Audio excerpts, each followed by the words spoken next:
Across the Minnesota state government, there are several entities responsible for investigating fraud. One of them is the Office of the State Auditor. I'm now joined by State Auditor Julie Blaha, who can give us a more in-depth look into fraud in Minnesota and what we can do to combat it. Auditor Blaha, thank you for being here. Oh, so glad to talk about this and to be here today. It's a hot topic. So what do people need to know about fraud in Minnesota? Well, it's interesting. A lot of us know about fraud in general. The discussion we've had recently has really focused on fraud that happened during COVID. So it's about that money that came to people in an extreme crisis situation. So we have to be really careful when we look at fraud, that if we use recent examples, we have to sort out which of those are a global pandemic issue or which of those are business as usual. So we have a lot to learn from COVID, but we have to be really careful that we're learning the right lessons. So talk to me how your office intersects with fraud. How do you, work with it or through it? Well, and by the way, if any of your viewers don't know what the state auditor does, don't feel bad. They are different in every single state. And in Minnesota, the state auditor oversees about $60 billion in government activity, most of it at the local level. So my focus is our school districts and cities and townships and counties and special districts, port authorities. It's all of that really close to home level of government that I look at. So in addition to trying to prevent it by having good audits and helping people set up systems to prevent fraud, waste, and abuse, we also have an investigations division that can follow up when we see a case of it. Okay. What are some challenges that you encounter in this work? I think the biggest challenge right now, and this won't be surprising to anybody, is workforce shortages. Right now in the United States, about 2/3 of all accountants could retire today. It's a really top-heavy, as far as age, situation, and we're struggling to get more people to come into the field. And this is not just Minnesota, this is not just government, this is public, private, all across the country, and in other parts of the world too. So the biggest problem is people have a need for good accountability. In fact, they're asking for more accountability at a time when we have fewer people in the game. So we have to really look at how do we get every bit of accountability out of the resources we have right now. And that's our focus in our office this year, is responding to that shortage in a time when people really expect more accountability every day. What can legislators do to help you in your mission?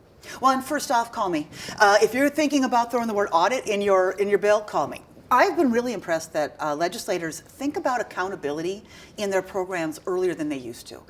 So we see a lot of people putting that right from the start. How are we going to oversee this? And that's terrific. Now we have to get to making sure we're matching their concerns with the right type of accountability.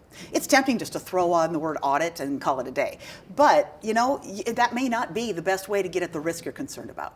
So, reporting might be a better way to do it. A certification might be better to do it. So if we can get involved early, we can look at the risk you're concerned about, match it with the right kind of oversight, and maybe save you some money to boot. Now, during the interim, one of our senators floated the idea of creating a new tool to help stop with fraud, waste, and abuse, the Office of the Inspector General. What are your thoughts on this? Oh, it's interesting. I got a lot of calls. People are saying, is this getting on your territory? Well, of course, I'm local, so it really didn't intersect with the stuff that we do. But I think the idea of what do we do to boost accountability is a great discussion. One of the things that I've seen both in public and private sectors that is effective is something like an internal audit structure. If you're an external auditor, like our office is, like the legislative auditor can be, like sometimes the Attorney General's office will be, we have to keep some independence. We can alert you of a problem, we can tell you how risky it is, we can keep an eye on it and follow up on it, but we can't solve it ourselves. And to keep that good independence, to properly assess things, you have to be the one that is going to solve your own problem.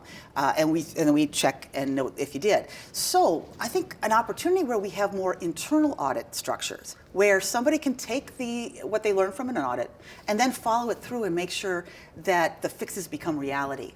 Learn from the problems and prevent future ones. I think there's an opportunity there. As long as we make sure that we understand those are different. More of the same, I don't think, is what people are looking for. So if they're going to do another type of audit function, add that internal function that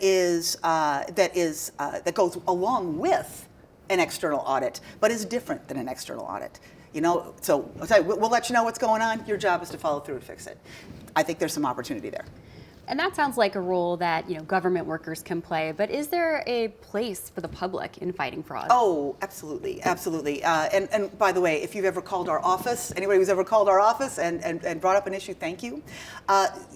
Audits can make sure that there are systems in place to catch fraud, waste, and abuse. But most fraud, waste, and abuse is caught, and this is not just in recent history, this is not just Minnesota, but all across the world, frankly, is by tips. Tips are still the best way to catch fraud, which is why you want to have public employees, particularly that are empowered to stand up, speak truth to power when they need to, and are supported. Now, I'm also saying this as a former union representative. And one of my favorite things to do as a union rep was make sure that my people had the courage to call out problems when they saw it. And so what they do, you give us a call, you give whoever you need to give a call, and then we can follow up on that.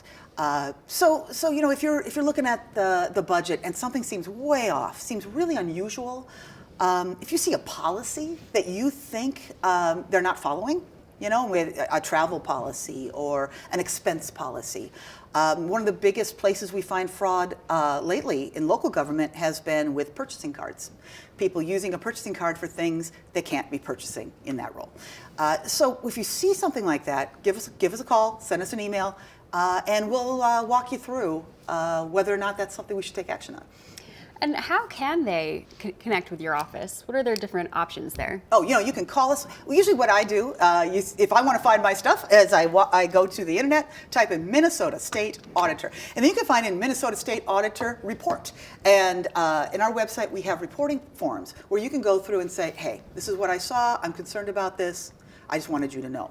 Now, if you are a public employee or if you are financial staff in local government or an elected official in local government, if you see a problem, you are likely required to report it. So it's not merely if you think there's a problem. When in doubt, you need to call to let somebody know. You are mandated to report if you're in those roles.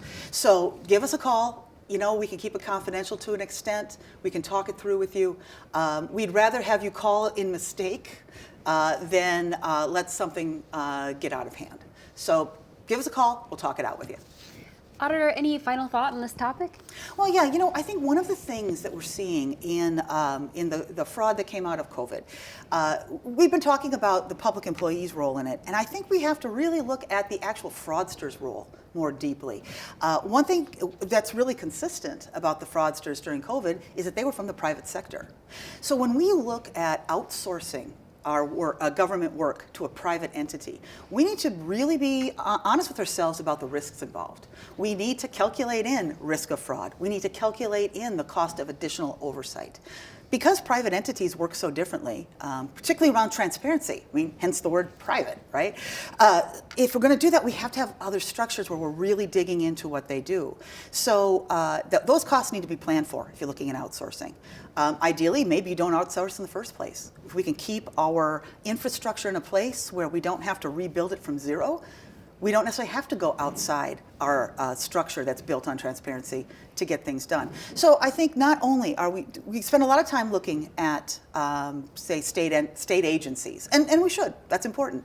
But let's not forget that we have the actual fraudsters themselves that need to be under scrutiny, and how do we intersect with the private sector.